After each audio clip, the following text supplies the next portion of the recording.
to the races. What is up, that Dan Band Show listeners, watchers, smellers, feelers, however you interact with the podcast?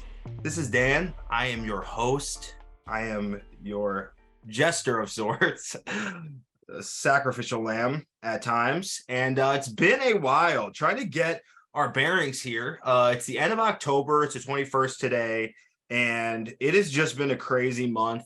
Coming out of DCI, and for people who do what we do, we go straight into indoor. A lot of us have been doing indoor design for a few months here, but we are now back in person with our auditions, getting into the actual season. So there's not really a rest period. And obviously, for those of you who engage in the fall band season, we are deep into that, actually probably rounding third here, which is great.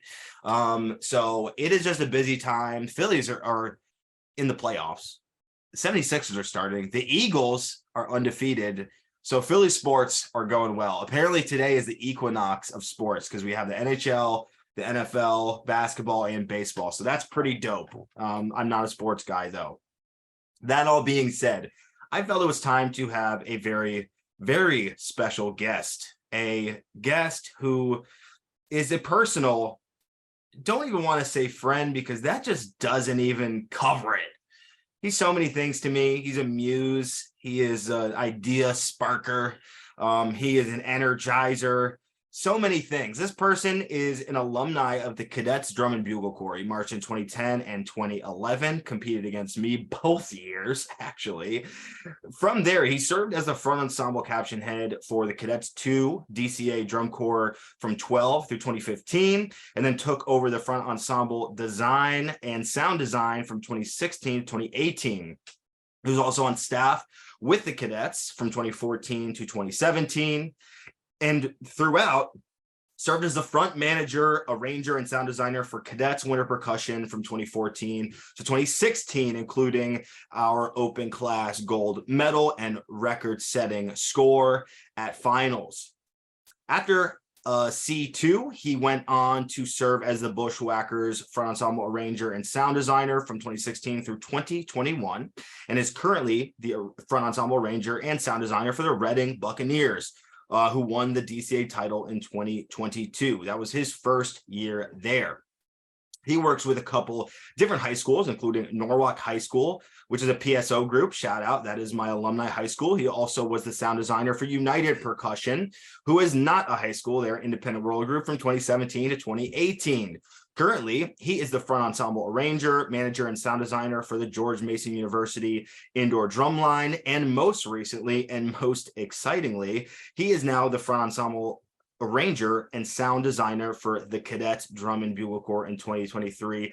Everyone help me welcome Andrew Monteiro. Monty in the flesh. What's up? How we doing? Doing good. What's it like to listen to that long ass list of different groups that you worked with? Can you believe it? It's longer than I thought, to be honest. It's quite long. I forgot to mention that you were the sound designer at Crown from 2019 to 2022, but we all know that as well. Some breakthrough sound design years there. So looking back at this, like, how did this all happen? Because I know you as a creative designer, but it had to start somewhere. So did you always want to write music like this? Did you envision yourself doing this? Like, how did you kind of get your feet wet becoming this high level designer that you've now found yourself to be? I think I would say, I knew I always had like a love for music and for writing and stuff like that. Sure. But I didn't necessarily, go to school or in college. I didn't study necessarily music. Yeah. I don't have a degree or anything like that. But well, what is your degree in? My degree is in economics at NYU. You mean like how I started writing for front ensembles? Well, yeah, it's like not only that, but like when you were marching, did you feel like I want to be a designer one day, or like how does that start? Because people march and then they like leave the activity and they never do anything. So it's like, was that like an organic thing? Like, just how did you get to that point where it was like, oh, I'm like writing for these groups, like C2, things like that? CWP? Well, I would say that it started with Rich. Rich Hammond. Yeah, started with Rich Hammond. He gave me a call like a year after I'd aged out from the cadets and said, "Hey, do you want to, teach, this brand new drum corps at cadets too?" Yeah. And I was like, obviously I was, coming off of tour, and I was still trying to figure out like what I wanted to do, but this was like a good opportunity to kind of to dive into. And I think that kind of kicked off like a series of events. So thank you, Rich Hammond, I guess. Shout out Rich, friend of the show. And then from there, like probably like I think it was a year or two after, they decided to start Cadets Winter Percussion. Yes. And they needed an arranger for that. And at the time I had only done like I had never written for indoor, didn't do any indoor when I marched. Yeah. And exactly. And then so then Rich Hammond was like, "Okay, why don't you just come and do this? He'll teach you, right? Whatever." And then I think that's when I met you. It was. That's when this started. But it's funny because for people who don't know, I was asked by Dave Dumont, who was percussion caption head going into C2 in 2012.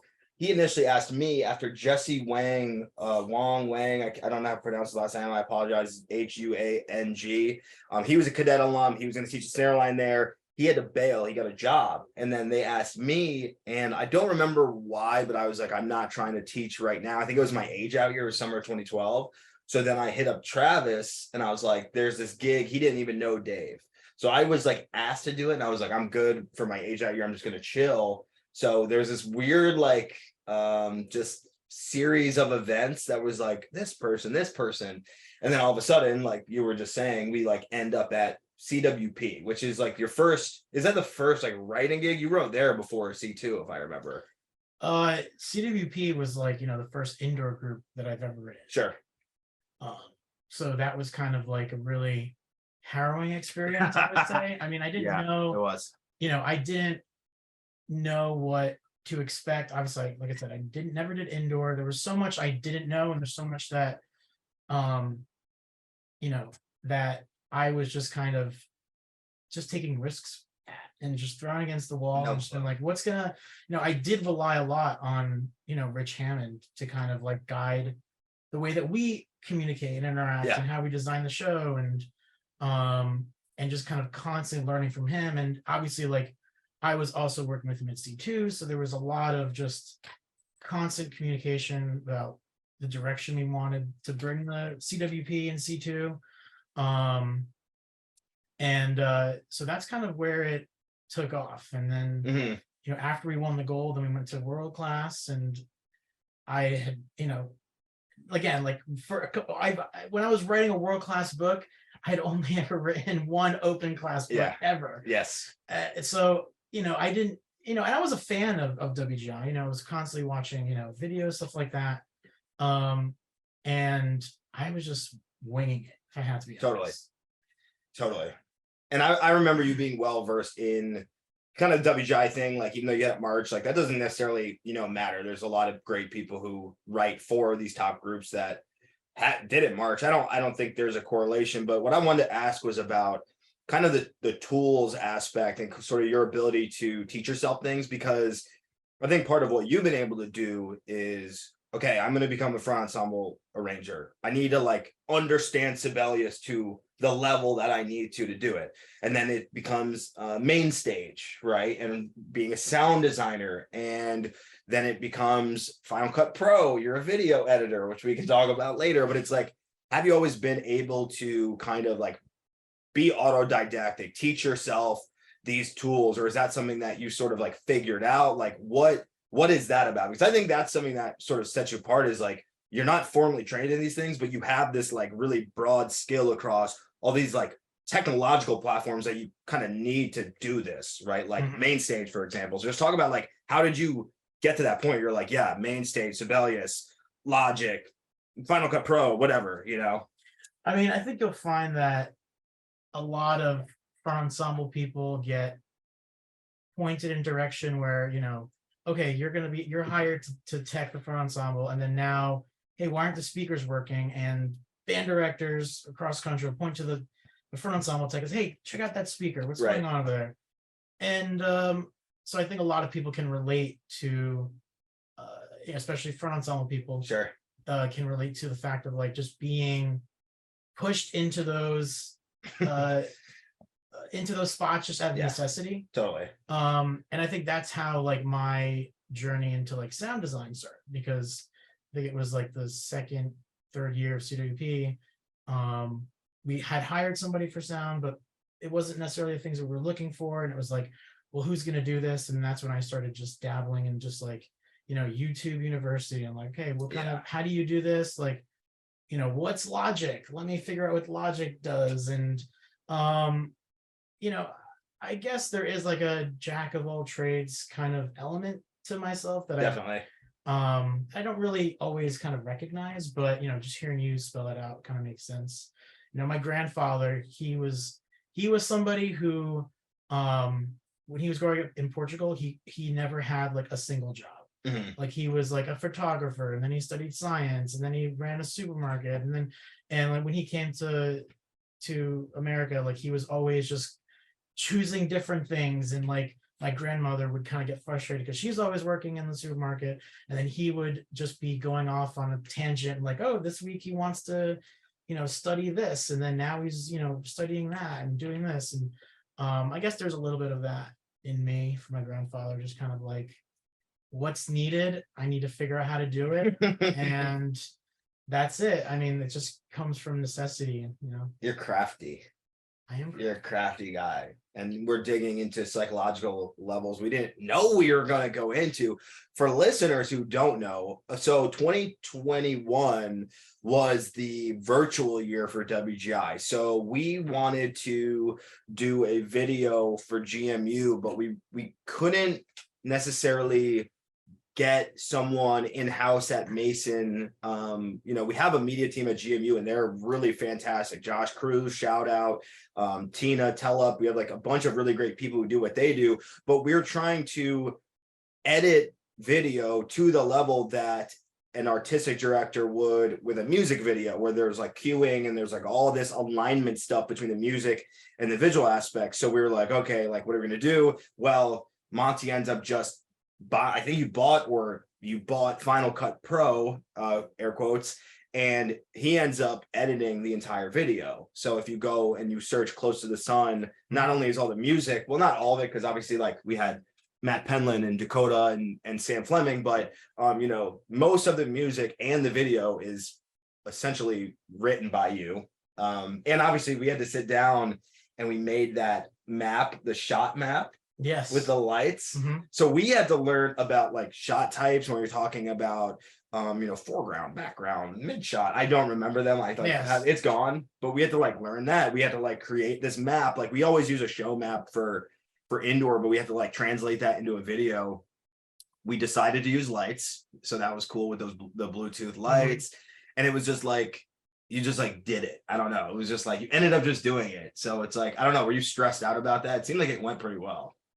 Yeah, I mean, well, I think it started where it was just like we were trying to figure out like how we were going to get this done, just because there was a lot of other logistics that needed to happen. And I just kind of saw I have a trial for Final Cut Pro. I think it was like one night where I kind of just put like the pictures that we had taken, because we had taken pictures in this room. Yeah. Of different angles. Oh, I took some stupid pictures for that, if I remember. Yeah. Just like planning what kind of shots we wanted. Mm-hmm. So I took those pictures and then I just strung them together in Final Cut really quick. Just going like, okay, this is just kind of like a storyboarding kind of what would happen without the videos yet. And I think I did like half of the song in like 3 hours, just at like midnight to like 3 a.m. I sent it. She was like, hey, I just did this really quickly. And it was like, okay, you're going to do it now. So, I mean, that's you're doing this. But like, I don't know. Sometimes I'm just like, okay, well, just do it. I was actually curious about it. Like, I thought it would be fun. You know what I mean? And it was fun. But it was a lot of videos. Yeah. Well, we had every member record themselves at multiple angles for each letter of music.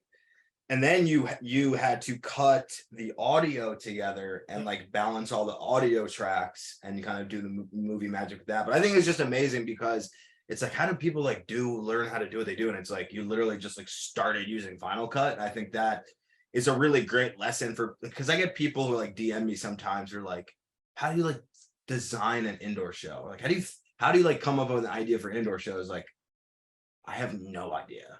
It's like, and I think it's interesting because, you know, me and Travis specifically, amongst many others that I could name, but like the three of us sort of got our start. Of course, you guys at C2, kind of fomenting, and then CWP was sort of like, we went from open class, brand new, didn't know what was going to happen. We were undefeated. We set the highest record in open class up to that year. And then we went out in 2015, we got 6th overall. We got 5th in music, right?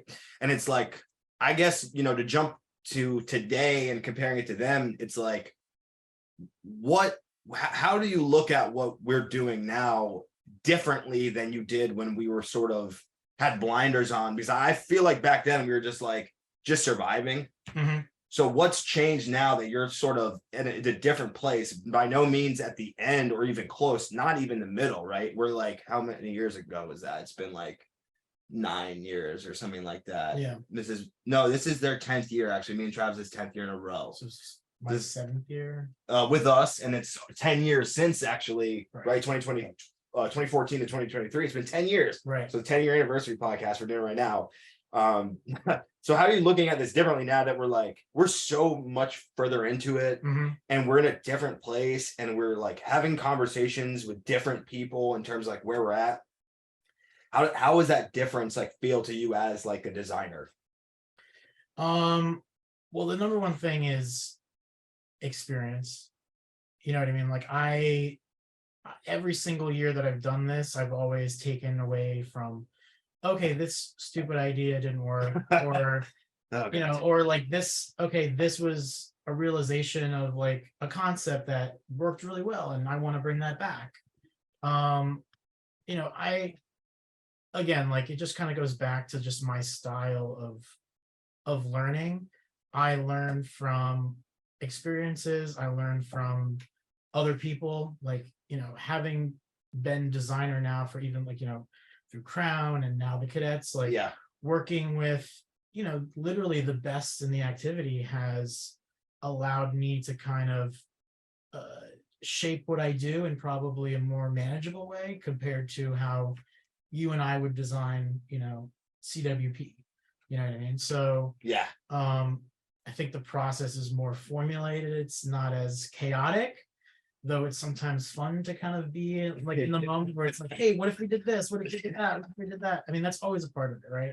Because that's where the fun ideas come from. Yes. But I just but for me, working with all the people that I have has been a huge part of what makes me what I am today, I guess. You know, totally. The stuff that I've learned from, you know, Jim Ancona and Ian Moyer and Clash and Tom Hannum, and you know, they have really molded my current, you know, outlook on what, you know, DCI is and what WGI is, and front ensemble and sound design. And you know, I always want to, I thrive when there's a collaboration, you know, and I want to make sure that what we're doing is fresh and exciting, and it's exciting for a listener, it's exciting to play for the performer,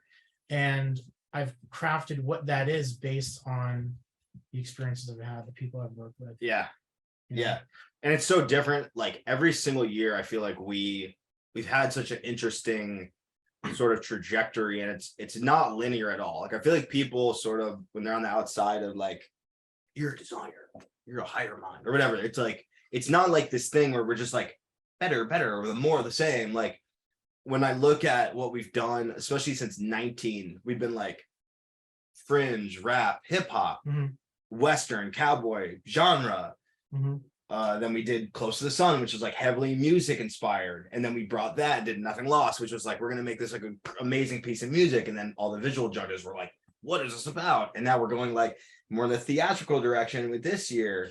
More, I'd say more in the 2020 vein. And maybe like a little bit of like a mashup of all of what we just said. When you think about it, it's like we're like trying to capture like the peaks of all this like craziness, because we have had these crazy directions of like we're doing Steve Reich and Beethoven back to back or whatever, and it's like that risk-taking aspect and how that can be surprising. But I think too, to your point, is like, you know, you look at a group like Crown or like groups that have won, right? When I look at Pulse or something like that, you're like, I could never do what they're doing. But it's like the reality is like a lot of these groups, it's just that their experience allows them more like foresight. You know what I mean? So Crown, like I would say like their design process is way less process oriented, way less like organizationally oriented.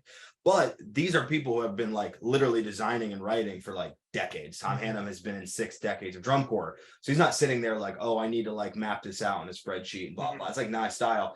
Now that's what we do. And I think that is good for collaboration, but it's just like, you don't know what you don't know. And I feel like for us, we always go through this process where we're like, wow, like look at all the mistakes we made. Okay, let's like try not to do that again. And then like sometimes you like over adjust. Yeah. Right. So now it's like, okay, 2023, like what ways are like I'm trying to get like a year in advance, or I'm like not trying to make these like over adjustments so that like it works. And I do think like that's not to like shit on what we're doing at all, but it's always so funny because we like get to the end, we're like, should have done this, like letter E, like should have, it's too long. Like, like I could literally go through every year and be like, oh, letter J in 2019. Oh man, like shit. Yeah. Like, I didn't like that part, right? And we just like, but sometimes it was like we got stuck and we ran out of time. So it's like it's just interesting. So just like let's just go down to every year, just talk about the parts I'm like, didn't like, that's not gonna no, too many. No, but you know what? Like those are great moments. Like I remember in 2016, we like did that vibe quad thing, which by the way, absolutely blew up in semifinals. If you remember, like someone went down, it was like channels of vibes. We turned them so that they were vertical, and then the quads came and they're like whatever. Someone went through the wrong channel. So it was like it was like quad space 2 quads quad. Oh, you know, yeah. In the drill. Oh my god, it was terrible. But that was just like, I feel like what we took away from that was like we didn't communicate that part. And I remember Rich coming in, he's like, because I was like consulting, he was like, you have to come in and just like shit something out, and like it has to be good because you're leaving. I was like, I did not like this at all. I'm glad we're not doing that. So anyway, here we are. It's 2022 right now. It's about to be 2023. We're going on. I mean, this is your 10th year of designing. So it's like, what's your favorite thing about WGI? Let's first talk about indoor, because I feel like you have a very specific voice and a very specific personality indoor, but not everyone knows like where it comes from. Like they're like, oh, Dan and Travis, because like we're out there. Like I'm always out there doing this, or like in the lot, like clicking sticks. And you've always been like that dude that's like cooking everything. So it's like, when you look at indoor, like what do you like about it? Like what is inspiring you as we go into like our best year ever? Like this is definitely going to be our best year. What is the thing inspiring you, whether it's about the activity, around the activity, that kind of like is moving you every step of the way? I would say, it's kind of 2 main parts that are probably, pretty equal. I mean, number one is being able to present something fresh to our colleagues. You know what I mean? Trying to show them something they didn't think they could do, or experience something that they've never experienced, and also to like challenge kind of what the expectations are of the activity. When we did rapping in 2019, that was something that just kind of sent ripples throughout. It's like, whoa, what, you can do rapping, you can rap, you can be cool, what is this? and just kind of creating that buzz is what I find really exciting about WGI. And then the other, the second half of it is like, as a performer, like again, I never marched WGI, but I know what it's like to be in the pageantry arts and perform, and like I want the members to have the best fucking show that we can write, and I want them to experience the excitement of the crowd. I want the crowd to like cheer and laugh for them, and have that kind of intimate experience that you can only really have in the pageantry. I think it's different than a lot of other performing media. Yeah. So that's what I love about WGI. I love how creative all the other designers are, and like just kind of like, oh man, I wish I had thought of that. You know what I mean? That's always fun. And yeah. Absolutely. Yeah. And it's like, I kind of wonder, I don't know, there's like, it's not like either or and or whatever, but it's like, there's a lot of conversation about like, we're a nonprofit, like educational activity, but it's like, I like to think of it more like what you just said, where it's all about the performing and like this energy you put together. It's almost like a team, like it's like synchronized swimming or something. Because even in football, it's like tight end, quarterback, receiver, whatever. You have like these different roles, so like everyone kind of has a different perspective. Where it's like when you're in a marimba line, it's like those 5 people, you're like living the same life for a summer. You're like living the same life for an indoor season. That like does something, you know what I mean? And that can be good or bad, because if you're in a snare line and someone's not on board, it is like the most toxic, awful thing ever, because you're like trying to play like 30-second notes, like clean at piano or whatever. And it's like, that is impossible to do if you hate each other, or if there's one person who like is hated by everyone. So it's like, and that kind of goes back to the collaboration part, is like the whole thing is just about like how everyone can gel and work together and find some kind of like harmony between their crazy personalities. Because like I think we'd agree, like we all would like think like, oh, like I would never know that these are the people I'd end up with. Like me and you are like career partners doing this, or like Travis or whomever, Alex Klutz or whomever. Like you and Klutz are about as different as it gets, but actually that gives you like this amazing balance, because he's like type A, he's like super aggressive, and you're like not like that. But then it's like you need him and he needs you.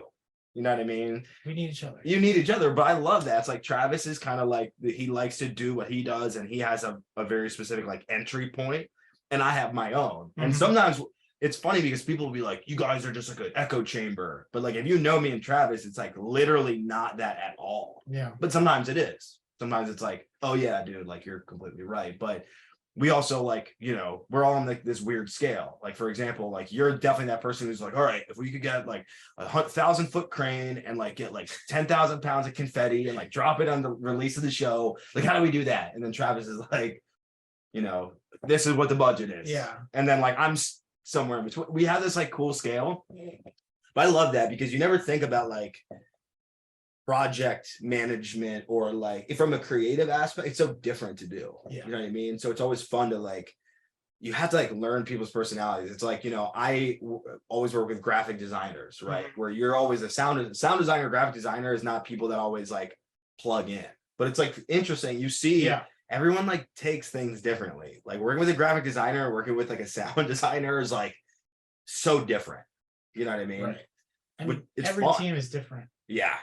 I've worked with a lot of different design teams, and trying to find the right process is it's actually kind of hard.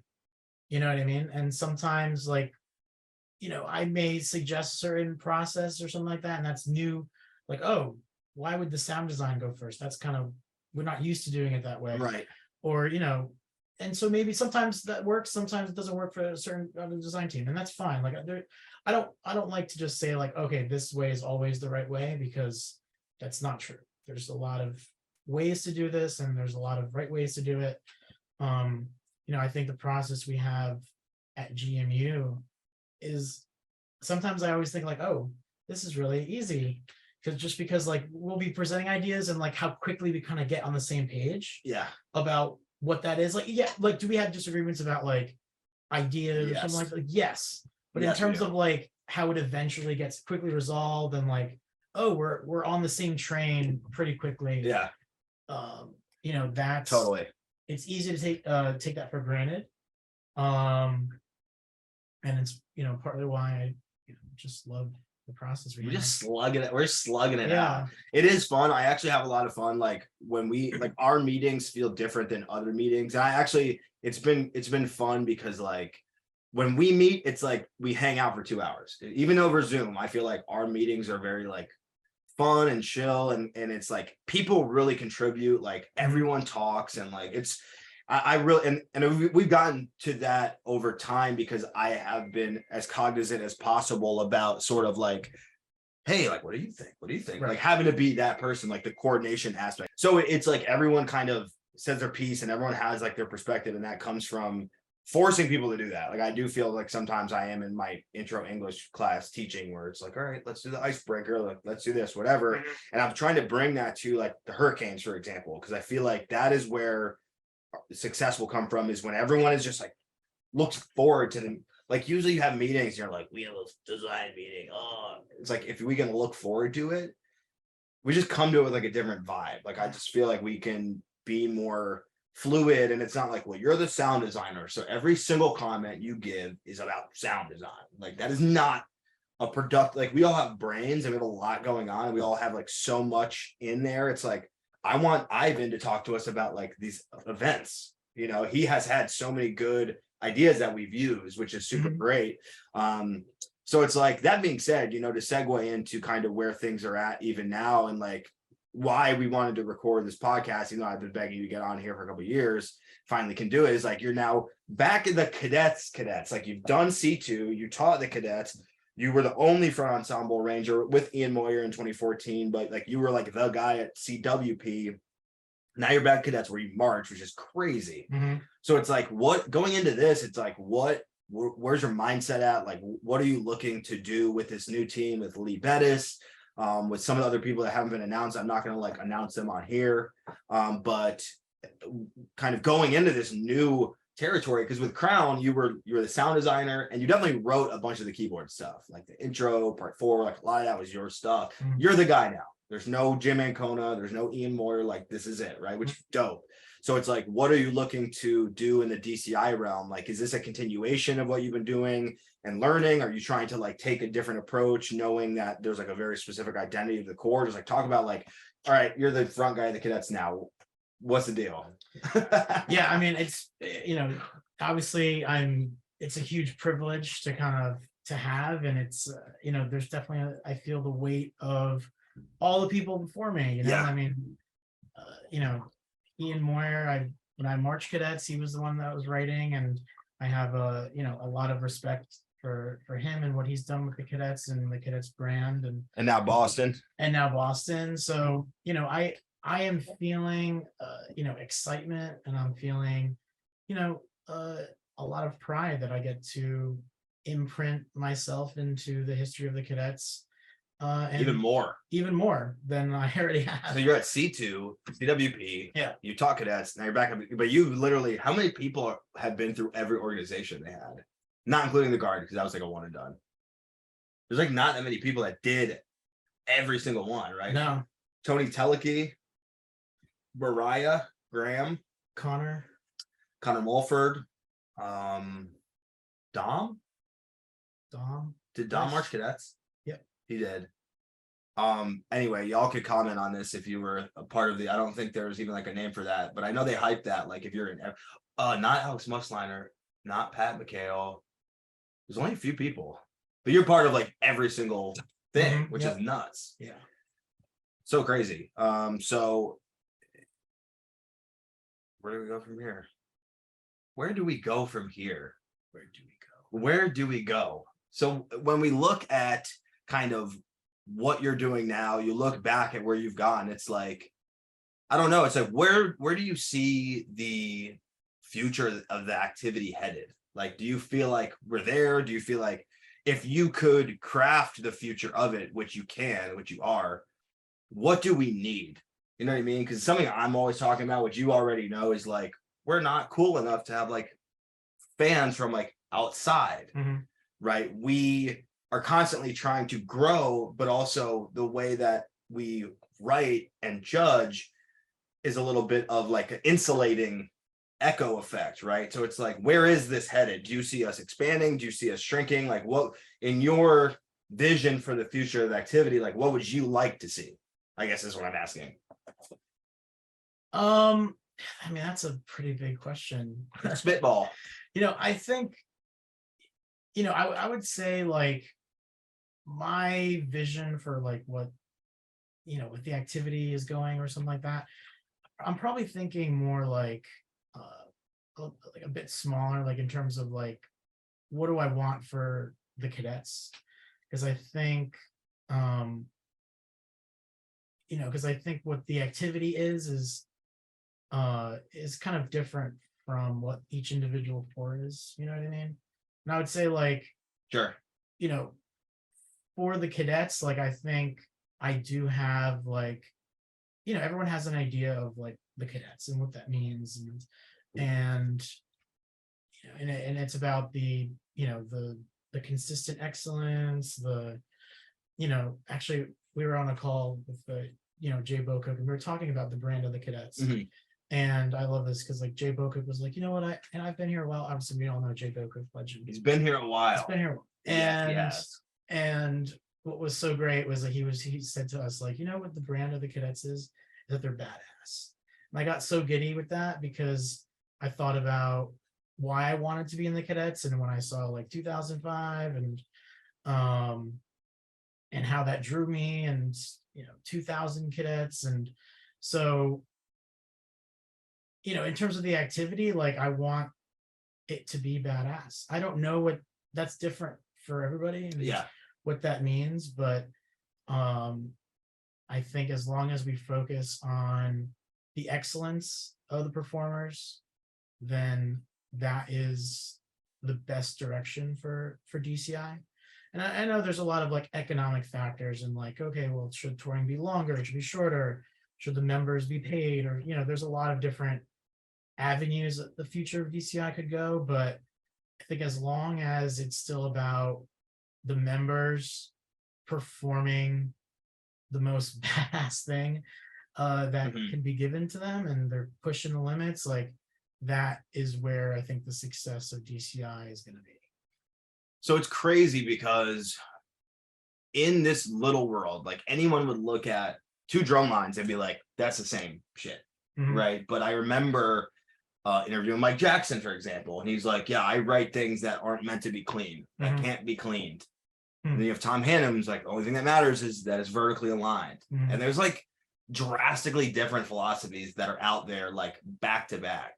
And it's like, I do feel that we have shifted away from straight up like uniformity, cleanliness, alignment, technique, things like that, and gone into like theater, emotion, intellectual depth, asking questions and presenting something a little more like ambiguous. And it's like, I don't know, I do sometimes, but I like that too. Same. Yes. Like, again, like, it's like, is someone gonna feel excited performing this? Like, it can be intellectual, it can be weird, it can be out there, whatever. Right. It's just like, is it gonna be fun to experience, and is it gonna be fun to perform? That's all. You know what I mean? Like, I sometimes with like, with the Buccaneers, like they'll see me as like someone who just throws out the craziest ideas. I'm like sending them music that's like, how can this be arranged for drum corps? You're crazy.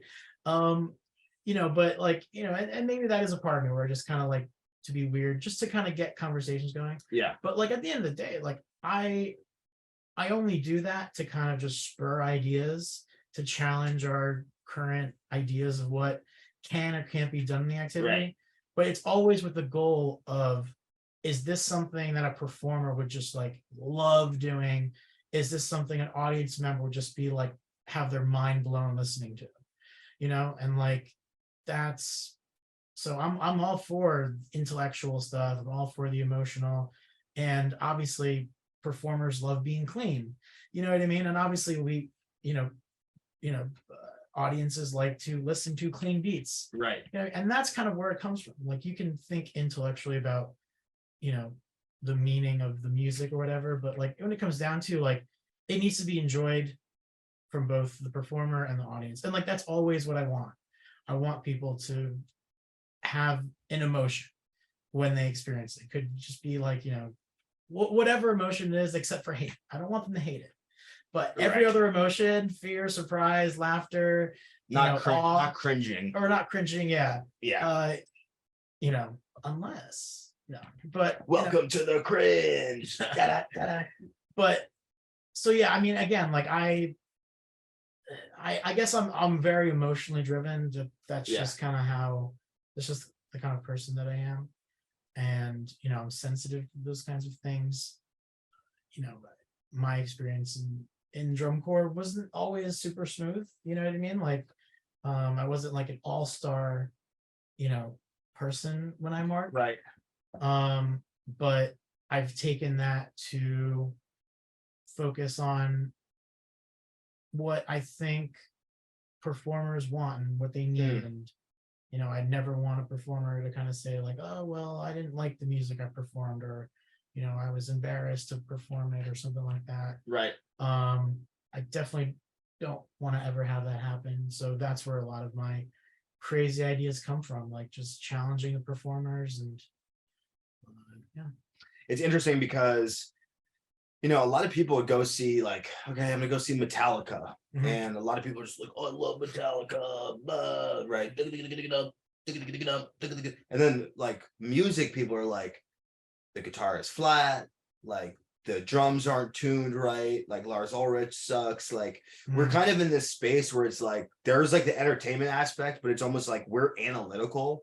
That's why like all band people love Snarky Puppy. Snarky Puppy's a clean band. They're like a musician's music, where it's like all these layers, all this nuance, you have to like understand like these crazy time signatures, but they're so good. So it's like you can appreciate that. So I feel like in a way, sometimes we try to be like all intellectual and try to be doing all these things, all these layers, but it's like not good. So then it's like crud on top of crud. You're like trying to put a triplet over 5-lit, and it's actually dirt. Like it's whether it's written dirt or it's just performed like shit. It's like, it's just interesting because we are so latched into like, it needs to be good, and the average person is like they want to just get like their brains blown out with the sub bass, right? They just want to see like James Hetfield like strut around. So it's like there's like almost like a different entertainment aspect to what we do than if you went and saw a rock band, for example, which is like really interesting. And I think it is part of like this moment that we are in currently, and maybe have always been in the marching arts, where it's like we want more fans, but we don't want to lose the essence of what we do, which is like the militaristic uniformity, cleanliness, and alignment.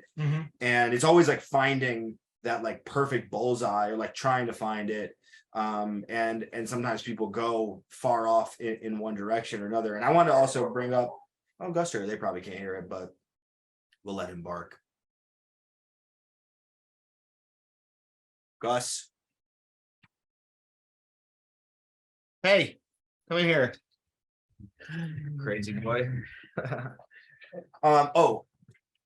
The other part I wanted to bring up was about, you were like, I wasn't the best member, because I literally like, I marched 5 years at Hurricanes. And for anyone who's been like a multi-year vet, like you just get to a place where you like, there's a good expectation of like what is going to happen, and you can kind of like feel that ahead of time, sort of like we were talking about experiencing like being on a design team. But then like, I went to Cavaliers in 2010, and they literally like, I like didn't get it at all. They're like, you're scum, you're not a Cavalier, and there was people, I was between two vets, and the dude outside of me, he's a friend, but I was better than him. It's all good. You know what I mean? And I was definitely on the level with some of the vets, and I was like, how is it that you are considered this? And it was like super hierarchical, like even more than the cadets is, for example. You're like not even a Cavalier until you're a second year member, unless you're a rook out. So they like had a meeting about me, like, what are we gonna do about this guy? And like they were stepping on my feet in the drill, and I was like, so is this like protocol to like just run people over in the drill? They're like, yes, it is. Go to your dot. Your step size is too small. I was like, oh damn. Like, so I was definitely like super disruptive in that way. And then the second year, they're like, we're thinking about having you be section leader, and then I was, and we won, and whatever. But like I found that like some people, and not everyone, but some people who are like disruptive members are like good leaders. And it's like a really weird thing. You know what I mean? Like, I feel like for you in your seat now, like you're not necessarily like, I'm going to just go with the flow. You're like question things. You're posing new ideas. You're like not settling on something just to be like agreeable. And that is actually making you a better leader because you're like pushing everyone around you. Do you feel like that is kind of what your experience was when you were like marching versus teaching? Now the things that like made you a bad member were like Ian Moyer was like, Monty is a headache. Now he's like, oh, you are writing and competing with him. You know what I'm saying? Do you feel like that transfers, or is it like you had to like snap into like a different situation? I mean, yeah, I mean, obviously, like I said, like all the experiences I've had have helped shape the kind of educator, arranger, and designer that I am. Sure. So, I think, my first year at the cadets, like, it wasn't like a bad year or anything like that. You know what I mean? But well, 2010 for the cadets was it was rough for everyone. Yeah. Yes. This is a rough year from a design standpoint.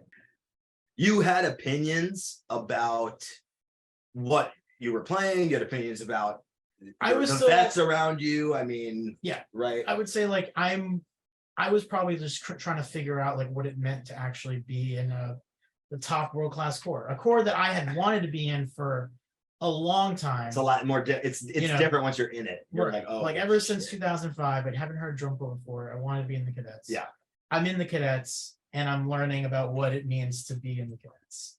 You know what I mean? Yeah. And that made me kind of like not follow the ensemble protocol, and obviously maybe I rubbed people the wrong way that I shouldn't have.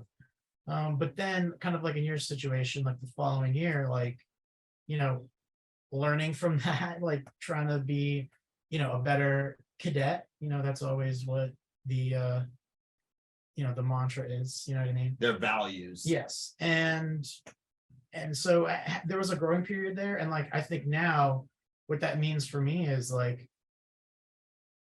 I wasn't perfect, and I can help educate, relate to people who aren't perfect themselves probably a lot better. Yeah. When I was teaching C2, there was at the time there was like a lot of maybe just like subtle hints that okay, C2 isn't really the cadets, and you know what I mean? Like, oh, it's literally called C2. Yeah, it's but like the second one. Exactly. Yeah. But it was just like, you're not real cadets kind of thing. You know what I mean? And I really hated that kind of view because these members, like, they work just as hard, as the regular normal cadets. Whatever. It's harder to get good in DCA than it is DCI. And I said this when I made Cavalier good in the weekends.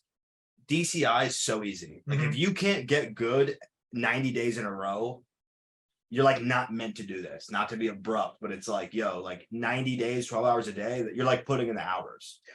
If you're in C2 and they're like achieving any level of cleanliness, it's like, it takes way more mental fortitude for that. So I agree. And a lot of people like shit on DCA because they like don't really know what we do. Right. And so I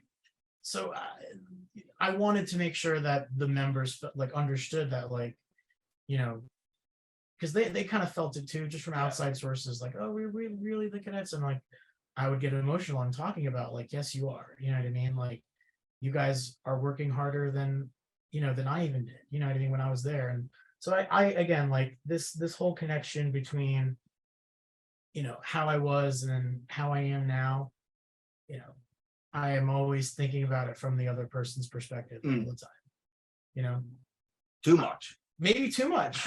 I mean, maybe. Like, I'm always thinking about, like, okay, how is the performer going to feel? And look, when they perform this part that I'm going to write, what is the audience member going to feel? What are you going to feel when I present it to you? You know what I mean? It's like,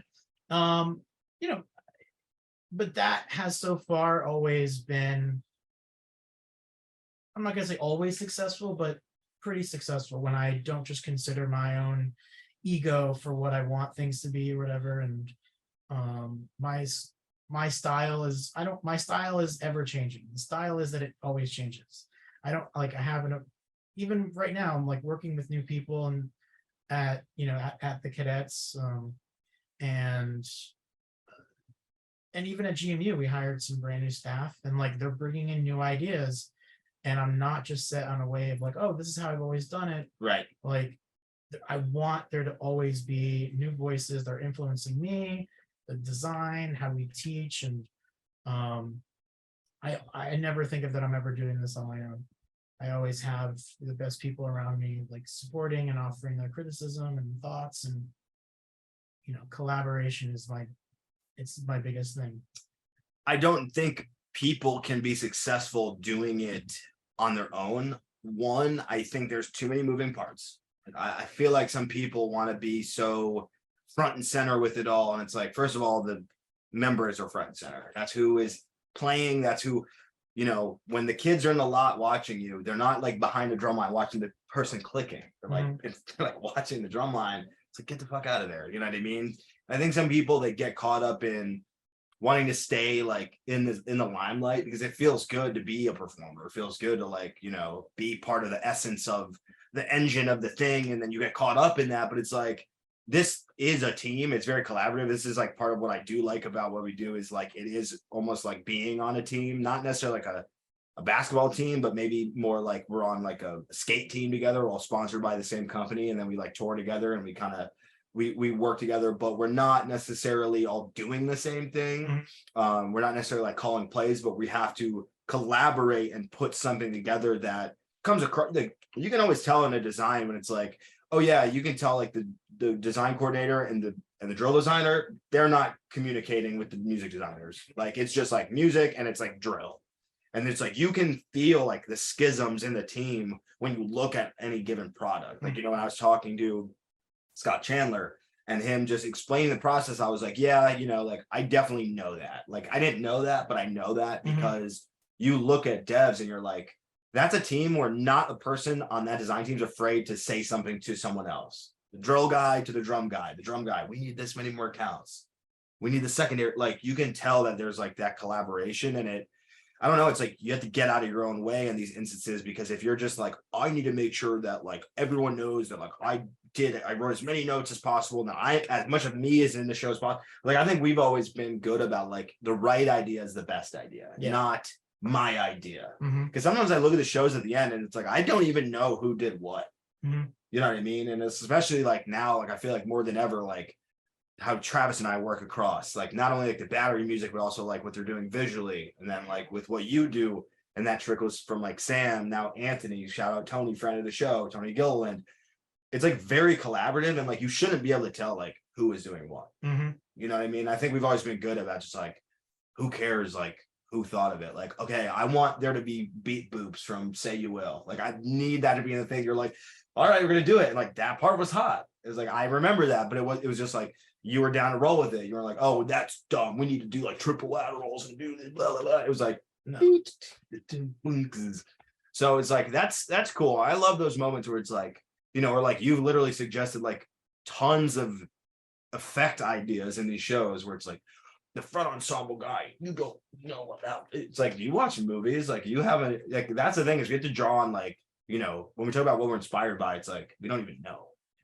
Right. You're like you were engaging in like these like a video game like Zero Horizon Dawn where it's like, look at this, like look at this thing. We're like, okay, let's like take this or whatever. And then I'm coming from like a completely different place, what I like, and then it's like, okay, we're all headed like we're in like different compartments, but like it's the same. The fact that it always just comes together at the end is kind of miraculous. The way that you're talking about it being so different, and yet it's just like it is. And yet I feel like I feel like I agree with like 99% of the ideas you have.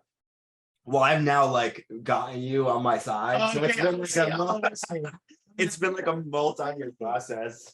We're kind of on the same page really quick. We are though. No, we are. And I think it comes down to like, we have to have the same values. Like, I think the values are like, let's play in time, or if we're not, let's agree. Let's like be musical. Let's like let the kids, like there are some really fundamental things that I think the three of us specifically have always been on the same side about, Travis being the third. We're like, we don't talk about that anymore. You know what I mean? And like, maybe like, I think this year now that you're back in like the manager role and I'm like doing more teaching with the Drumline and like getting in there, like we're kind of able to get back into that place. Cause I do think when we were talking about like, what's the difference between like now versus back then, like we were the ones in front of the members all the time. So it's like you're writing, or like I'm doing choreo, or Travis is writing, or whatever. And it's like, we're the ones teaching. And I got like sad when it was like, okay, you're like a higher mind now, like go up in the stands, and like everyone down there is like, look at Dan, he has a mic, and like Andrew has a microphone. It's like, I wish I was down there like teaching snare line sometimes, because you get like distance from it. And I want to like, I don't know, I feel like maybe this year is all about us like re-engaging with like that first level of like, how do we play? Like, what is our like essence as a group? Like when we bring the mallets up to play, or like when we mark time, like I feel like I've backed away from that. And I want to like, those are the things we talk about at Cadets, or we talk about the values we brought to the groups that we've been to. It's like how you're doing what you're doing, right? Because there is always the what of like what you write, or like choreo or battery beats, but it's also like the mallets need to come up together. Like if you're telling me you don't care about mallets up, like we're not on the same page. Like I know that you do, right? I know that we care about the mark time. And it's like, that's not everyone. Some people are like some highfalutin this, that, up in the clouds, whatever. And it's like, okay, like that's great for that. But like, I think we all kind of, we just know what we want out of it. You know what I mean? So it will certainly be interesting this year. Talk a little bit about GMU's pit, because right now it's Friday the 21st. Our last audition is on the 23rd, which is Sunday. This is going to release early next week, which is great. But like, just talk about the outlook right now with GMU's pit, because I feel like that is notable. Yeah, I mean, we had a lot of really great talent this year come out. I think this may be like the most number of DCI people that have come out, and so that's really, you know, big. You know, when I came in at 19, it was still you know, growing, you know what I mean? And it's nice that now that there is, you know, a little bit more rapport with the group as time has gone on, and we've gotten higher in the placements. That it's bringing, you know, members that want to experience what we're doing at GMU. Like a lot of Cadets keyboard players before you even signed on with Cadets, which is like cool. It's kind of like a weird thing. I can't imagine as a member trying to decide where to go with so much staff shakeup. Like between 22 and 23, like I can't remember a single year this many percussion teams changed. Yeah. So like I think about, you know, some of the dudes like Judah or Peter Hill, or like some of these guys that were at Crown last year. Obviously the team changed, and now we're kind of all doing our own thing or going separate directions. It's like, I just can't imagine trying to like decide where to go. You know what I mean? Yeah. I mean, I had a similar experience too. Like, you know, when I remember in 2010, after that season was done, I got a call from Neil Larry. He's like, hey, you know, I'm going to the Blue Stars. Why don't you come over? And I was like, well, I kind of want to stay at the Cadets. And you marched Blue Stars first. I did march Blue Stars. Oh, he's trying to make you come back. Yeah. Oh, he wished. Yeah. And I forget if it was in 2009, going in 2010. I think that was where he was trying to make me stay to go. I see. You were about to go to Cadets, and he was like, I want you to like stay at Blue Stars. I'm going to be there. Yeah. That makes more sense. I was like, damn, he's about to try to take you from the Cadets. That'd be nuts. Right. Not unheard of at all. Right. And I think for me, like the impression is that like, you know, a group is more than just what a single person is there. I mean, sometimes it is like, you know, there's a lot of rapport with, you know, other people. And I think, you know, at least with, you know, the Cadets and GMU kind of have an atmosphere about them that is attractive. That's more than just what single person is there designing. Yeah. So yeah.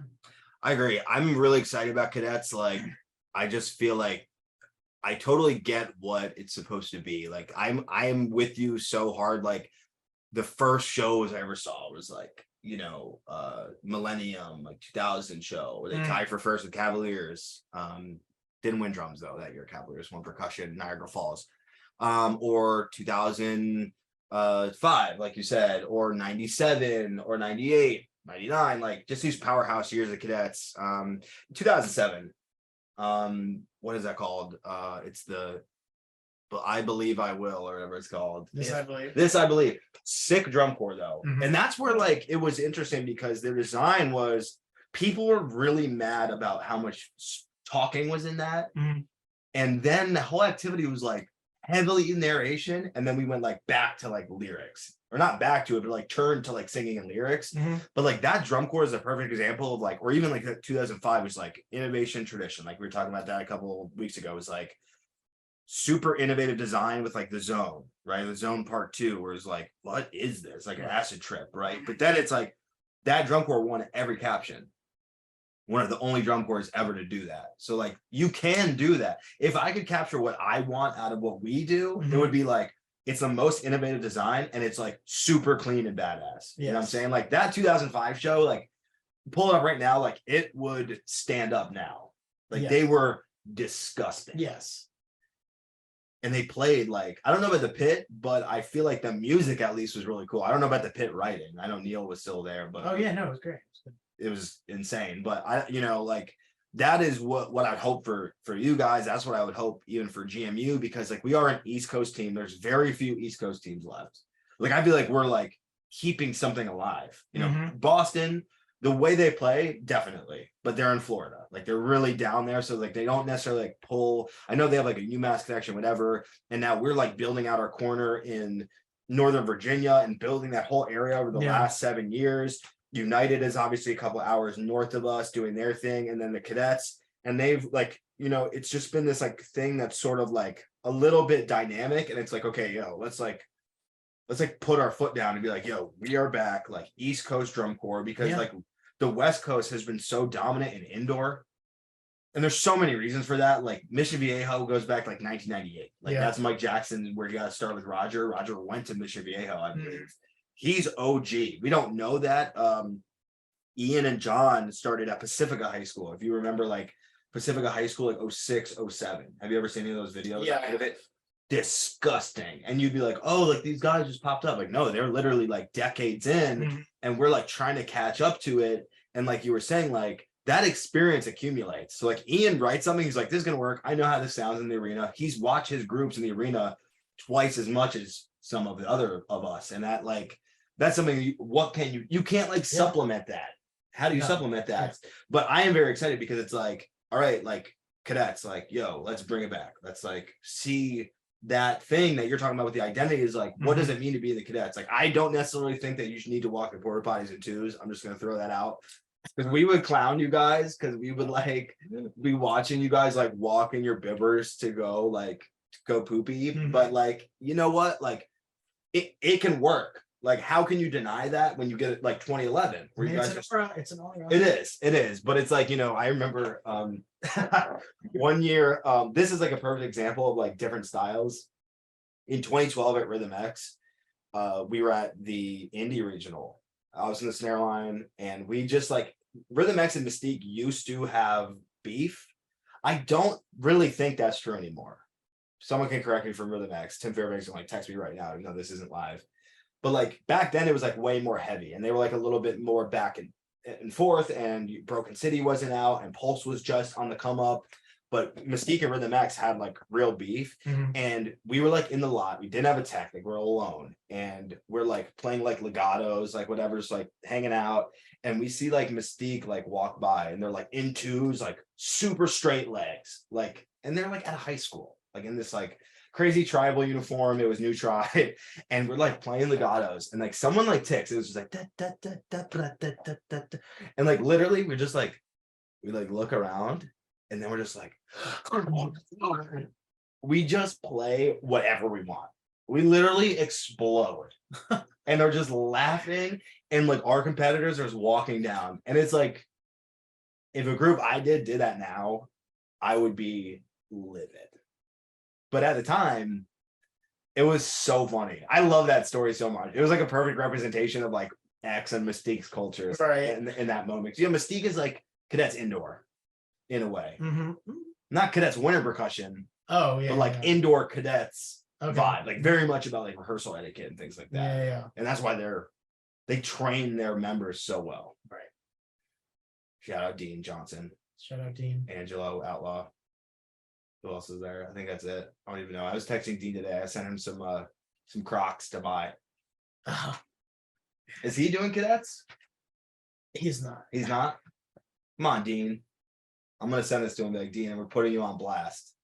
Dean Johnson, what an amazing educator, a sweet guy. Yes. I love his Very talented. He's very talented. He's very good, and he knows how to make the vibe. He knows how go. to do the things, yeah. He does. So I'll miss him if he doesn't, but I understand he probably is trying to just chill for a year, but you'll be able to bring He's it back. pretty busy. He's a busy guy. I know he roasts beans.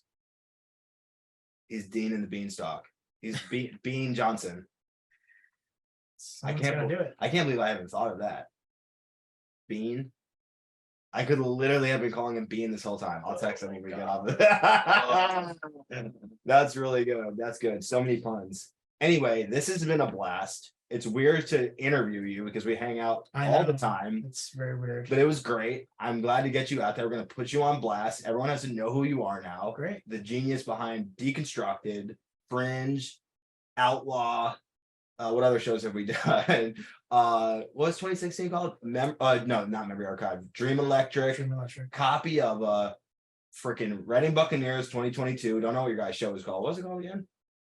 What's the name of your show? Altered Ego. Altered Ego. I remember you told me that early last year. Yeah. Now we have to compete against each other in DCA. Well, we were already competing. How can this be? It's not right. We're supposed to be on the same team. It's all right.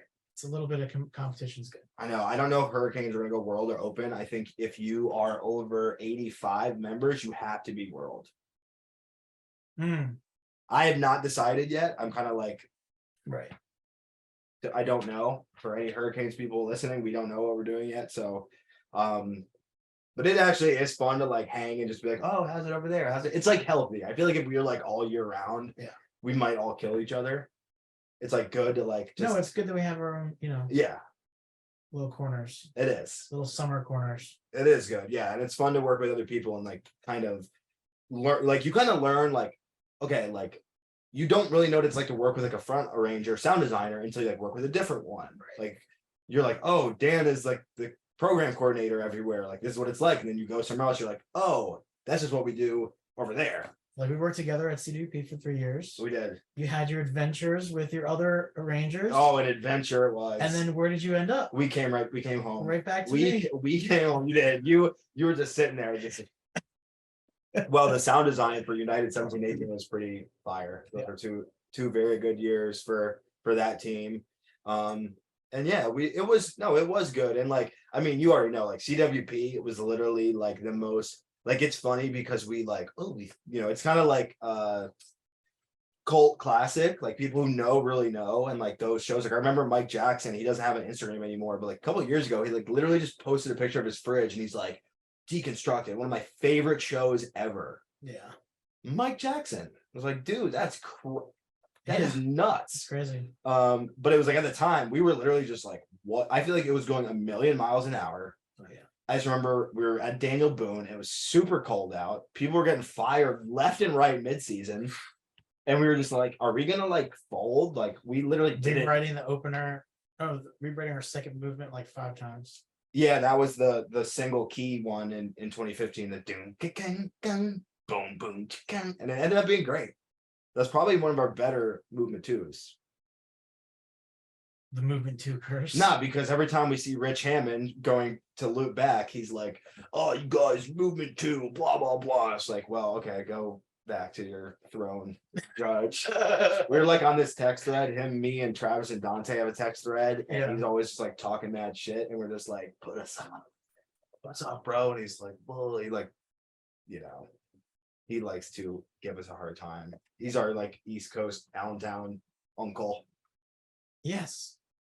But you know what? He was a hard ass, but like his ear, I feel like really, it was good. Like I feel like he was an amazing ear for you. I feel like his big picture thing, like I mean, he also like went to school with like Aaliyah and Tupac in Maryland. Did you know that? I know that. He went to performing arts high school with Tupac and Aaliyah. They both went there. I'm not remembering what the name was, but it's a famous performing arts school. So he knows what's up. And I wish, I mean, yeah. we asked him to come on board at Mason, and he was going to be a design consultant, and then he ended up judging and he had to bail. Right. This is Guster's second appearance on the podcast. Did you see the Scott Chandler one with his Boston Terriers? Yeah, I did. He had two of them. Me and Scott Chandler maybe have more in common than you think. I wish. He's so much more like he's so much more like refined. Yeah. He's like a very refined dude. I'm like, well, in some ways, maybe. In some ways you're refined too. In some ways, but I'm also like a trashy person. I'm junky. Well, that's why we love you. Oh, thanks. Me and Gus are very similar. More similar than me and Scott Chandler. And with that, everyone, let's say peace out. Let's thank Andrew Monteiro for jumping on here, and I'll see you next time. All right. Thanks, Mox. Thank you. Thanks, everyone.